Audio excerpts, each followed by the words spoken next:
नमस्कार, मैं हूँ दीपक और आप देख रहे हैं डीएस के टॉक्स। आपको एक बात तो पता होगी ही सलमान खान के बारे में कि सलमान खान कोई भी छोटा-मोटा ऑर्डिनरी काम नहीं करते हैं। सलमान खान बड़े नेक्स्ट लेवल के काम करते हैं, जो कि सामान्य इंसानों के लिए वो कार्य इम्पॉसिबल होते हैं, असंभव होते हैं।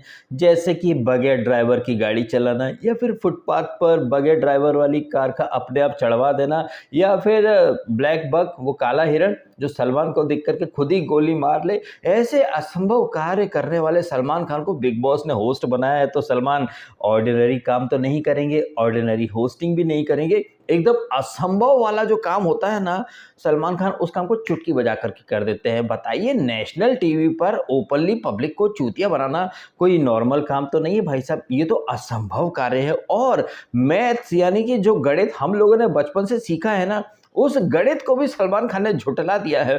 तो ऐसा असंभव कार्य करने वाले सलमान खान को पहली फुर्सत में भारत रत्न और जितने भी नोबल और ऑस्कर अगर कुछ बचे हैं तो वो भी दे दिए जाएं। मान्यवर मोदी जी, मेरी आपसे हाथ जोड़ करके विनती है, सलमान खान को पहली फुर्सत में भारत रत्न तो ज़रूर दे दें, सो दैट वो आराम से रिटायर होकर के घर पे बैठ जाए। क्योंकि बिग बॉस की होस्टिंग के नाम पर सलमान खान जो चूतियापा फैला रहे हैं, मतलब आप देखिए कि सलमान खान ने पहले तो वोटिंग करवाई, ठीक है, अरुण आपका पर्सनल है, विकी आपका पर्सनल है, मनारा आपका तो रहने दो और ईशा चिंटू आपका तो रहने दो। मतलब 5 लोगों ने अगेंस्ट में वोट दिया है और 4 लोगों ने बेमन से, मतलब जबरदस्ती मुंह में वर्ड ठूस दिए। तो 4 लोग कौन? अंकिता, हाँ, सीके सर, आयशा कोठेवाली, हाँ, और मुन्नी, हाँ, और एक और कौन था यार, ये औरा, औरा को भी जबरदस्ती मत। अब ये तो वही बात हो गई मित्रों कि ज्यादा नंबर लाने वाला जो है ना वो पीछे रह गया और जिसके कम नंबर थे उसे आपने क्लास में टॉपर बना दिया। वैसे ऐसा ही कुछ हमारी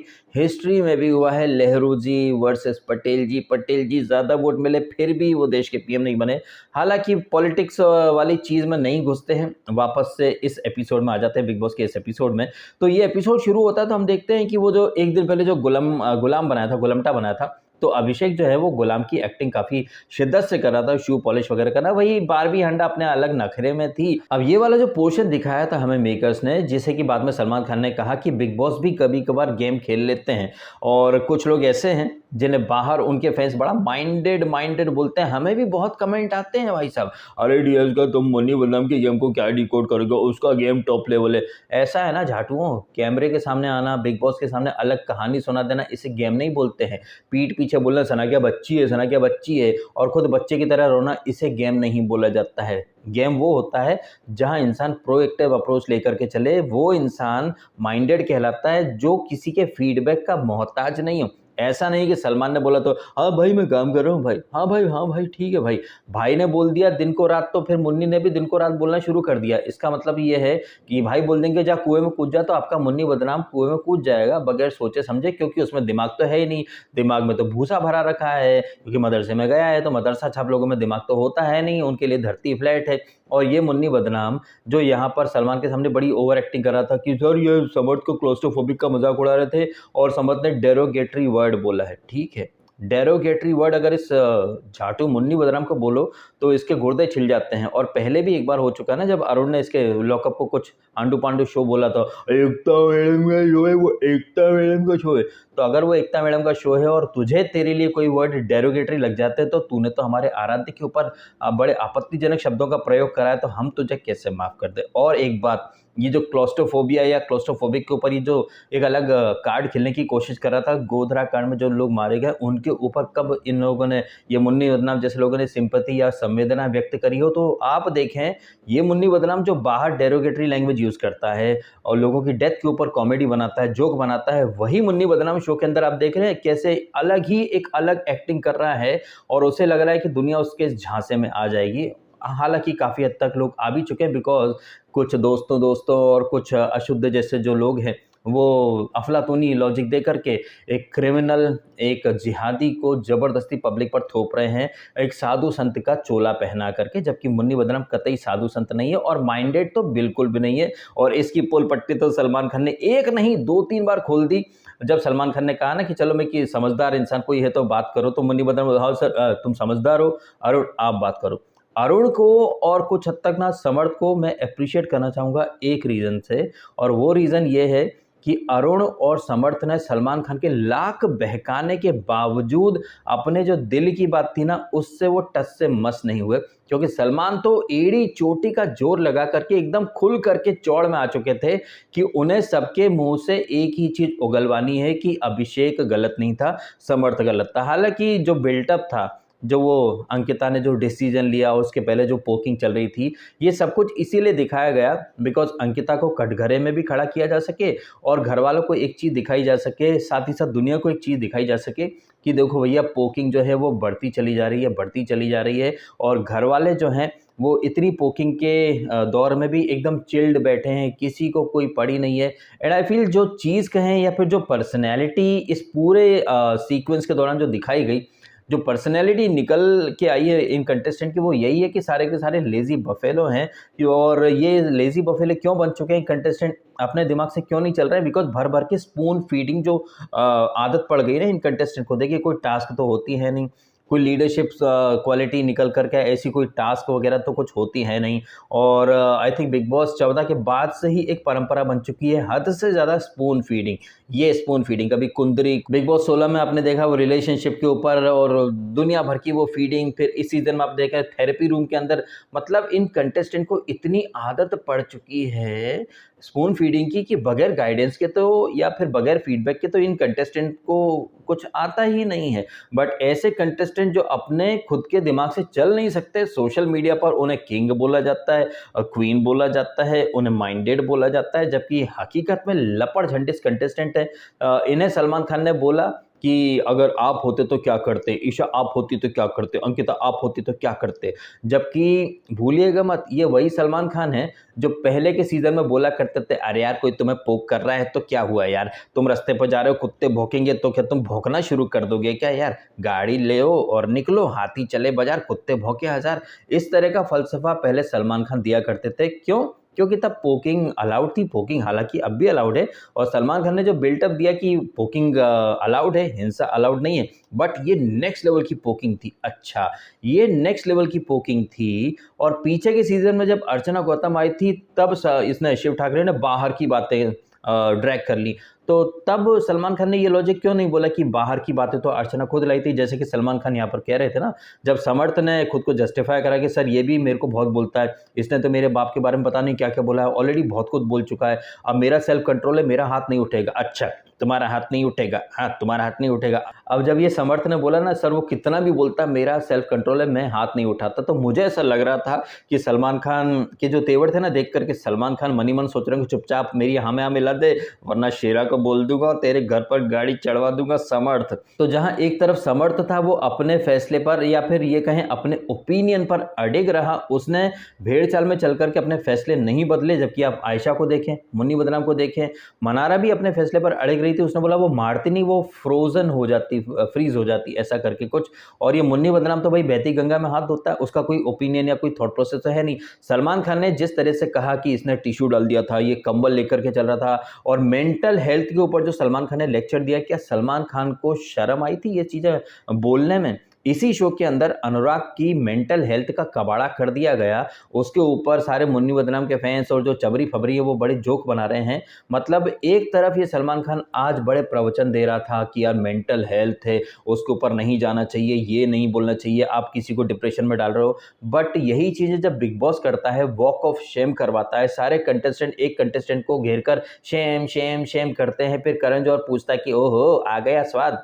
तो ये चीज़ें मतलब किसी को मेंटली टॉर्चर करने की श्रेणी में आती हैं या नहीं आती हैं? एक तरफ आप देख रहे हैं कि अभिषेक के लिए my heart goes out to Abhishek की पीपड़ी बजा रहे हैं रितेश देशमुख या फिर टीवी माफिया के जितने भी गर्दुल्ले हैं, सेलिब्रिटीज हैं, उन्हें अभिषेक तो दिख रहा है, लेकिन अभिषेक को तो आई थिंक 1% भी उतना टॉर्चर नहीं किया गया है जितना कि अनुराग को किया गया है। क्योंकि वहां पर तो सलमान खान खुद, मैं तुमसे बात नहीं करना चाहता, ये सब भरोसा ना ये वो, और बिग बॉस तो हाथ पैर मुंह सब कुछ धो करके अनुराग को टॉर्चर करने के पीछे पड़ गया था। और इसके सारे खुलासे तो अनुराग ने अपने वीडियो में किए ही हैं। मतलब किसी को इतना सा टॉर्चर कर दिया जाए तो सलमान खान के गुर्दे फट गए और वो सपोर्ट में कूद पड़े।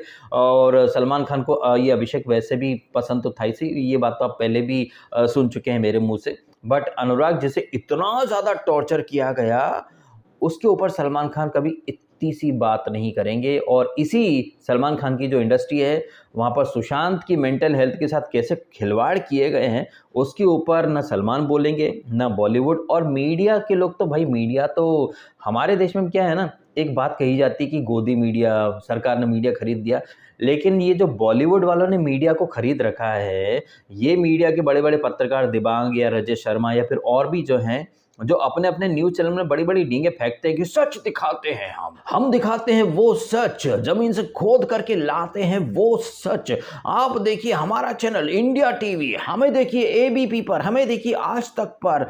जबकि ये जितने भी सो कॉल्ड बड़े-बड़े न्यूज़ रीडर हैं, न्यूज़ एंकर्स हैं, जर्नलिस्ट हैं, जब ये बिग बॉस में आकर बैठ जाते हैं, भाड़पंती करते हैं, मेकर्स की स्क्रिप्ट को पब्लिक पर थोप देते हैं। जैसे कि वो दिबांग आया था और फुकरा इंसान के पीछे पड़ गया था, खोखली हवा-फवा दुनिया भर का। और जो नंबर 1 की रैंकिंग थी इसको फुकरा इंसान को, और नंबर 2 की रैंकिंग थी पुनीत सुपरस्टार को, वो रैंकिंग उठा करके साइरस और पूजा भट्ट को पकड़ा दी गई थी। तो ये चीज़ें तो मीडिया वालों के सामने हुई थी। लेकिन ये मीडिया वाले दिबांग या क्या नाम है, रजत शर्मा, ये अपने-अपने शो में या अपने-अपने न्यूज़ चैनल में सलमान को बुलाते हैं, तो जहाँ पना तुसी ग्रेट हो, तोहफ़ा कबूल करो। तो मीडिया जिसके ऊपर आरोप लगते हैं कि सरकार ने खरीद लिया है, अडानी ने खरीद लिया है, क्या सलमान खान ने मीडिया को नहीं खरीद लिया है? क्या शाहरुख खान ने मीडिया को नहीं खरीद लिया है? क्या बॉलीवुड वालों ने मीडिया को नहीं खरीद लिया है?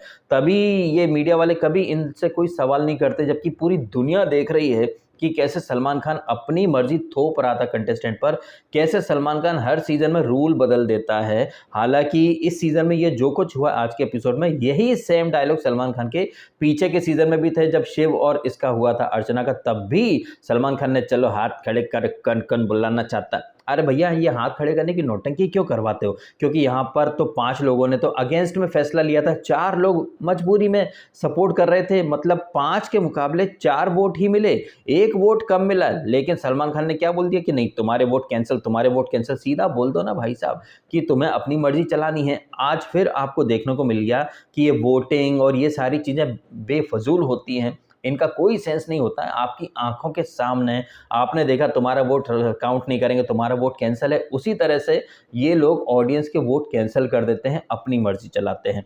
अब जरा बात कर लेते हैं ये जो अंकिता का फैसला था। अंकिता का जो फैसला था, क्या आपको ये फैसला गलत लग रहा है? मुझे लग रहा है कि अंकिता अगर दूसरा फैसला लेती, यानी कि अभिषेक को सेव करती, तब भी सलमान खान उसके ऊपर तो एक प्रहार करते ही करते। अंकिता ने ये फैसला क्यों लिया? क्योंकि घर में ऐसी घटनाएँ घट चुकी हैं। जैसा कि अरुण ने भी यहाँ पर बात करी कि तहलका का कॉलर पकड़े थे। हालाँकि जब अरुण कन्फेशन रूम में गया था, तब अरुण के मुँह से तहलका के लिए कुछ शब्द शायद हमें दिखाए नहीं गए थे। इतना तो मुझे याद आ रहा है कि ऐसा कुछ दिखाया नहीं गया था, शायद वो कन्वर्सेशन काट ली थी। वैसे तहलका से याद आया, जब तहलका को निकाला और उसके बाद आपने देखा था कि अभिषेक और विकी में धक्कम-धुक्की हुई थी, तब इस तहलका की वाइफ़ ने बड़े वीडियो डाले थे कि उसको भी निकालो, उसको भी निकालो। लेकिन अब वही तहलका और उसकी वाइफ़ दोनों इसको अभिषेक को सपोर्ट कर रहे हैं। मुझे लग रहा है कि अभिषेक के पीआर से अच्छा खासा अमाउंट उनको भी पहुँच गया होगा, क्योंकि वो तहलका की वाइफ़ जो उस समय तो बहुत उछल रही थी कि अगर तहलका को निकाला है तो विकी को निकालो, अभिषेक को निकालो, आज वही लोग थूक करके चाट रहे हैं। तो कुछ तो मजबूरी रही होगी, कोई यूं ही अपने स्टैंड से इतनी जल्दी थूक करके नहीं चाट लेता है। एनीवेज, हम बात कर रहे थे अंकिता के लिए हुए फैसले के बारे में। तो बिग बॉस ने यहाँ पर सारा फैसला लेने का जो अधिकार था वो अंकिता के कंधों पर डाल दिया, और अंकिता से पहले इस घर में रूल ब्रेक के आधार पर आपने देखा था कि वो क्या नाम इसका, ऐश्वर्या को निकाल करके फेंक दिया था, और पावर किसको मिला था? चिंकी को। तब तो सलमान खान ने ये बातें नहीं बोली कि तुमने कंपटीशन काट दिया है, ये है, वो है। उन चीज़ों को सलमान खान ने सिरे से इग्नोर कर दिया। फिर हमने देखा था कि ये ईशा के बाद ये अनुराग का एलिमिनेशन हो जाता है, तब भी घर वालों की सहमति, मतलब 3 जो एक्स कैप्टन है, बताइए इससे पहले के सीज़न में कभी एक्स कैप्टन को पावर नहीं मिलते थे, लेकिन यहाँ पर एक्स कैप्टन ने अनुराग को भेज दिया। फिर उसको टॉर्चर, वो शॉक के झटके दिए, पहले मेंटल टॉर्चर करा, फिजिकल टॉर्चर करा, और बाहर निकाला भी तो क्या, वो बिजली के झटके दे दे करके। तब सलमान खान ने उसके ऊपर भी कुछ नहीं बोला कि भैया तुमने कंपटीशन काट दिया, ये कर दिया, वो कर दिया। कितने लोग उसके एलिमिनेशन के पक्ष में थे, हाथ खड़े करो, नहीं जी नहीं, ऐसा कुछ भी नहीं देखा आपने। तो अंकिता, हालांकि मैं उसे कोई डिफेंड नहीं कर रहा हूँ, ना ही मैं उसे कोई पसंद करता हूँ, लेकिन अंकिता की जो मनोदशा रही होगी कि भैया इससे पहले जो 2 कप्तान थे उन्होंने जो फैसला लिया है रूल के आधार पर, और ये तो हिंसा थी अगर कॉलर पकड़ने के ऊपर, और अंकिता ने ये चीज़ बोली भी कि सनी का तो कॉलर पकड़ लिया था, उसे निकाल दिया गया। तो रूल के अगर हम दायरे में रह करके देखें तो अंकिता का फैसला सही था, लेकिन सलमान खान को तो उल्टी गंगा बहानी थी, और ये उल्टी गंगा सलमान ने कोई पहली बार तो नहीं बहाई है। पीछे के सीजन में भी उसको अर्चना गौतम को बिकॉज कंटेंट क्रिएट कर रही थी ना, मार दूंगी, चीर दूंगी, फाड़ दूंगी, मार मार के मोर बना दूंगी। ये अलग बात है कि दीदी की गुलमटी नंबर 1 जो बोलती थी मार मार के मोर बना दूंगी, इत्तेफाक की बात है कि इस गुलमटी को इसकी दीदी के गुंडों ने ही दिल्ली में कांग्रेस ऑफिस के बाहर मार मार करके इसका मुरब्बा बना दिया था, मोर बना दिया था। दीदी की गुलमटी इतनी ज़्यादा गुलामी कर रही थी, दीदी ने इसे 2 घोड़े की इज्जत नहीं दी और पार्टी से बाहर फेंक दिया। कर्मा मिला था बड़ा नेक्स्ट लेवल का इसको। तब तो सलमान खान ने उससे नहीं बोला था कि अपनी दीदी की बात है तुम खुद बाहर से अंदर लाई हो, जैसे वो आज समझा रहे थे। बात का जो हिस्सा था जहाँ पर सलमान ने बोला कि मैं आप लोगों से क्यों बात करूं, आप लोगों का कोई पॉइंट ऑफ व्यू नहीं है, उन आप लोगों में सो कॉल्ड माइंडेड भी था जो कि सलमान के वीकेंड के फीडबैक का मोहताज है। मतलब उस मुन्नी बदनाम में इतनी भी बुद्धि नहीं है कि खुद के दिमाग से चल ले। तो सलमान खान जब बाद में समझा रहे थे समर्थ को, अभिषेक को और ईशा को, वो उनके बेटरमेंट के लिए समझा रहे थे। ये वाला पोर्शन तो मुझे अच्छा लगा बिकॉज आपका प्रोफेशनल लाइफ भी असर पड़ेगा और आपकी जर्नी वगैरह जो है, और मत करो ये सारी बातें एक की फिर 4 सुनने को मिलेगी, फिर तुम उसके कैरेक्टर पर जाओगे। कैरेक्टर असैसिनेशन का पॉइंट भी सलमान खान ने यहाँ पर डिस्कस करा। तो ये वाला तो पोर्शन मुझे अच्छा लगा कि भैया जो लोग इन्वॉल्व हैं, जो पार्टीज इन्वॉल्व हैं, उन्हीं को वहाँ पर बिठाया जाए, और बाकी लोगों को क्योंकि उनका कोई ओपिनियन और कोई फर्म स्टैंड होता है नहीं, तो वो भेड़चाल वाला जो सीन है, तो जो भेड़चाल की जनता थी उसे अंदर भेज दिया। लेकिन आपने इन तमाम चीज़ों के दौरान एक चीज़ आपने नोटिस करी क्या? जब अभिषेक का एलिमिनेशन होता है, हालांकि अभिषेक को निकालने के पक्ष में तो अंकिता के साथ विकी वगैरह सब थे, लेकिन जैसे ही ये अभिषेक गया भाई फिर तो क्या रोने की एक्टिंग, ओवर एक्टिंग करी है सबने। विकी रो रहा है, हालांकि जब ये मनारा आके हंसती है तो विकी भी लेकिन वो अकेला बैठा रहता था, अकेला बैठा रहता था। और आपने इसकी ओवर एक्टिंग देखी आयशा की। आयशा कब से क्लोज हो, अरे ये क्या बोल रहा हूँ भाई, आयशा को तो लात मार करके फेंक दिया है ना मुन्नी बदनाम ने। सलमान के फीडबैक की वजह से मुन्नी बदनाम को फेंकना पड़ गया आयशा को, अदरवाइज वो तो आयशा को बोलता था आप बगैर मेकअप के बहुत खूबसूरत लगती हो, आप उसको चंपी करती हो, मुझे अच्छा नहीं लगता, मैं ना I want to fix things with you, हलाल करेंगे। लेकिन सलमान खान ने उसके हलाल करने के मिशन पर पानी फेर दिया और एक ही दिन में उसने लात मार करके फेंक दिया इस कोठे वाली को। तो ये कोठे वाली किधर गिरी? अभिषेक के पास। हाँ, अभिषेक भी सिंगल है, मैं भी सिंगल हूँ, चलो रेडी टू मिंगल मिंगल। और जब मुन्नी बदनाम जैसे 1.5 पसली पर ये पैदा हो गई तो अभिषेक तो फिर भी थोड़ा डिसेंट बंदा है, बॉडी वॉडी, and I am sure Munni Badnaam से अच्छा स्टेमिना भी होगा उसका। You know what I was trying to say. आगे बढ़ते फैमिली शो। हाँ, तो ये आयशा क्या रो रही थी भाई साहब, ऐसा लग रहा था कि मेरा एक और प्यार अधूरा रह गया। मुन्नी बदनाम ने तो धोखा दिया ही था, अभिषेक भी चला गया, हाँ मेरा एक और प्यार अधूरा रह गया। काश बैकग्राउंड में ये गाना बजता भाई, सच में मजा आता। मैं इमेजिन कर रहा हूँ कि बैकग्राउंड में गाना बजे, तो तुझे याद न मेरी आई किसी से भी क्या कहना, भरा बीबी मेरा एक और प्यार अधूरा रह गया। सच बता रहा हूँ यार, ये अभिषेक की विदाई समारोह में जिस तरह से घड़ियाली आंसू बहा रहे थे, और ये मुन्नी बदनाम कैमरे पर जाके भाई तो अच्छा इंसान है, और पहले भी देख बाहर तू इग्नोर करना, इंटरव्यू वगैरह पूछा जाएगा, इग्नोर करना। अरे मुन्नी बदनाम तू अपना देख, बाहर तो तेरे लिए वो नाजिला डिम्पल वाली और पता नहीं कैसे कैसे सवाल वहाँ पर तैयार होंगे। और अंजलि अरोड़ा भी कूद पड़ी अब तो मैदान में, और सलमान ने तो बत्ती लगा ही दी इसको।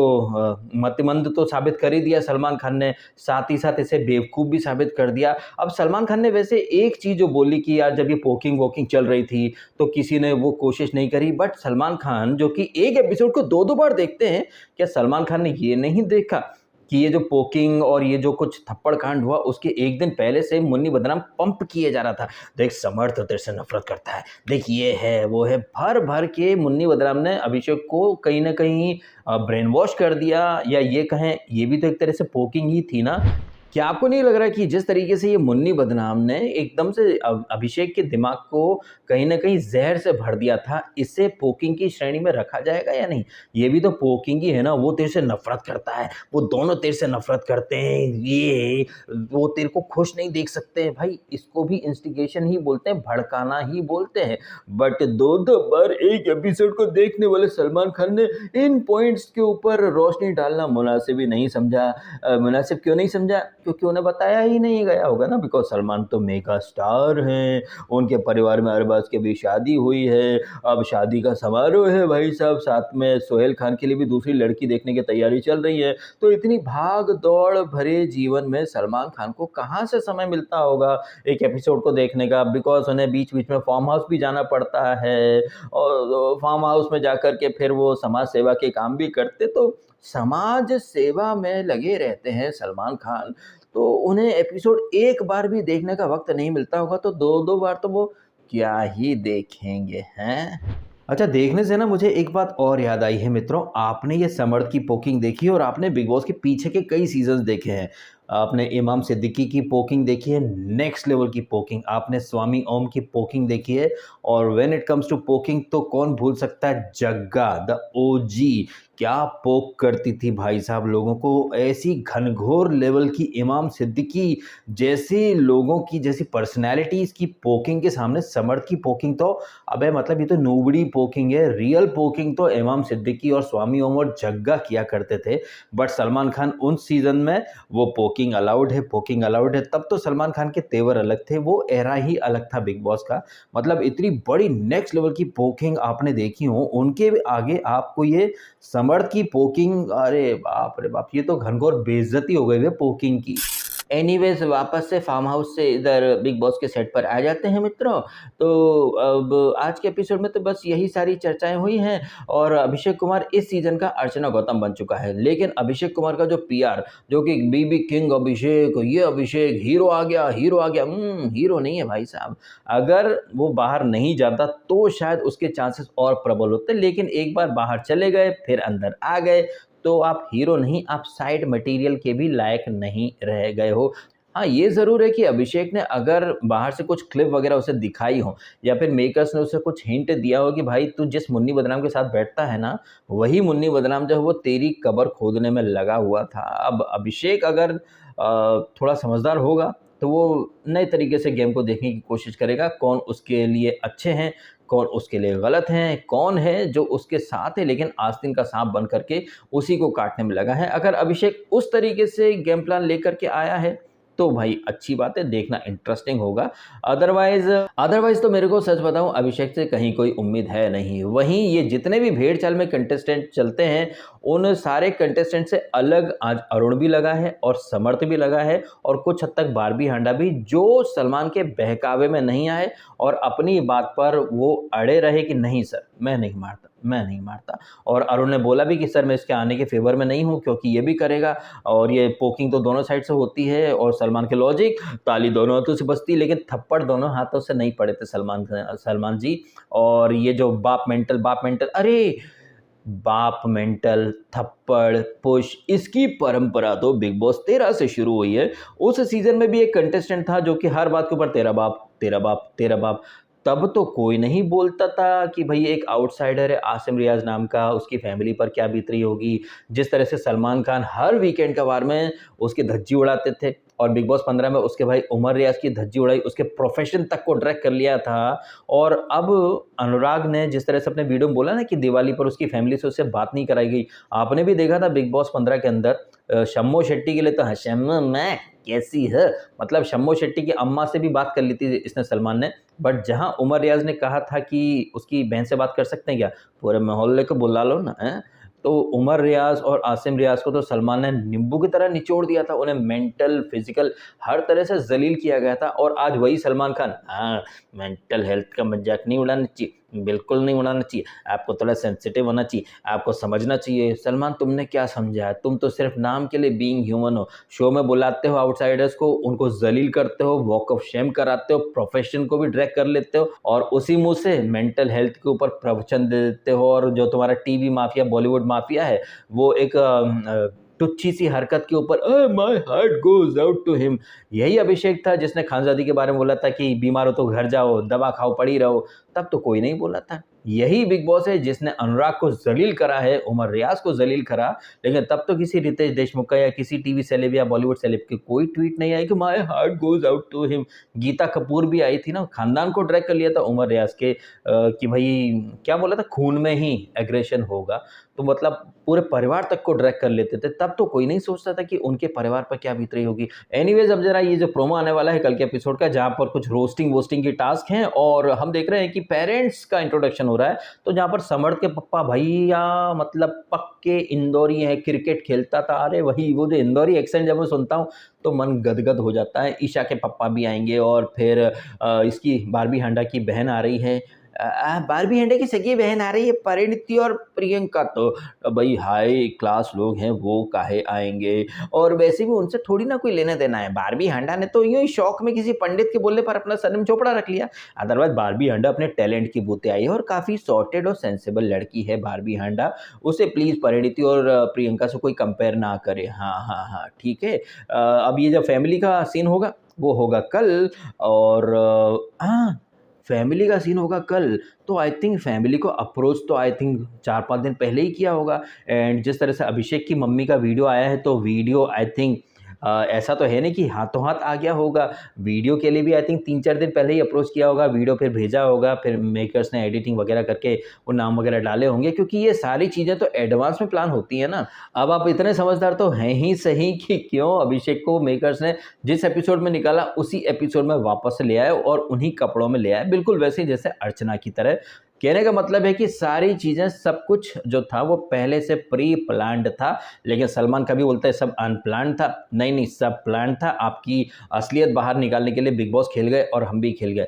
जहाँ तक खेलने की बात है भाई, वहाँ पर तो मुझे सलमान और बिग बॉस का खेल बहुत अच्छा लगा, क्योंकि इन कंटेस्टेंट का जो ओपिनियन ना देना, कि कोई एक फर्म स्टैंड ना होना, ये चीज़ें तो काफ़ी पहले कॉल आउट होनी थी। And for the first time Salman Khan ने यहाँ पर अंकिता को भी आईना दिखाया कि आप एक मुखौटा लगाकर घूम रही हो, महानता की मूरत है। आप यकीन मानिए, यही अंकिता दूसरा फैसला लेती ना, उसे अभिषेक को घर में रखती, तो यही सलमान खान बोलते हैं, मैडम आपको कैप्टनसी के पावर की कदर नहीं है। आपसे पहले भी कैप्टन थे ना अंकिता और अऊरा, इन्होंने भी टफ कॉल्स लिए थे। और captaincy comes with the responsibility and power. आपने तो पावर को मतलब मिसयूज कर दिया है। सलमान के स्टेटमेंट कुछ इस तरीके से होते, तो स्क्रिप्ट ए स्क्रिप्ट बी, अगर ए नहीं हुआ तो बी तो हो ही जाएगा, ये लेकर के चल रहे थे मेकर्स। इन सारी बातों के बारे में क्या है आपकी ओपिनियन, कमेंट करके आप भी बताइएगा। और वीडियो अच्छा लगा है तो लाइक ठोक दीजिएगा एक आध, आपका मन करे तो। अदरवाइज मेरा तो खुद लाइक और सब्सक्राइब का बोलने का आजकल मन ही नहीं करता है। चलिए, आपने समय निकाला, वीडियो देखा, आपका बहुत बहुत धन्यवाद। Thank you so much.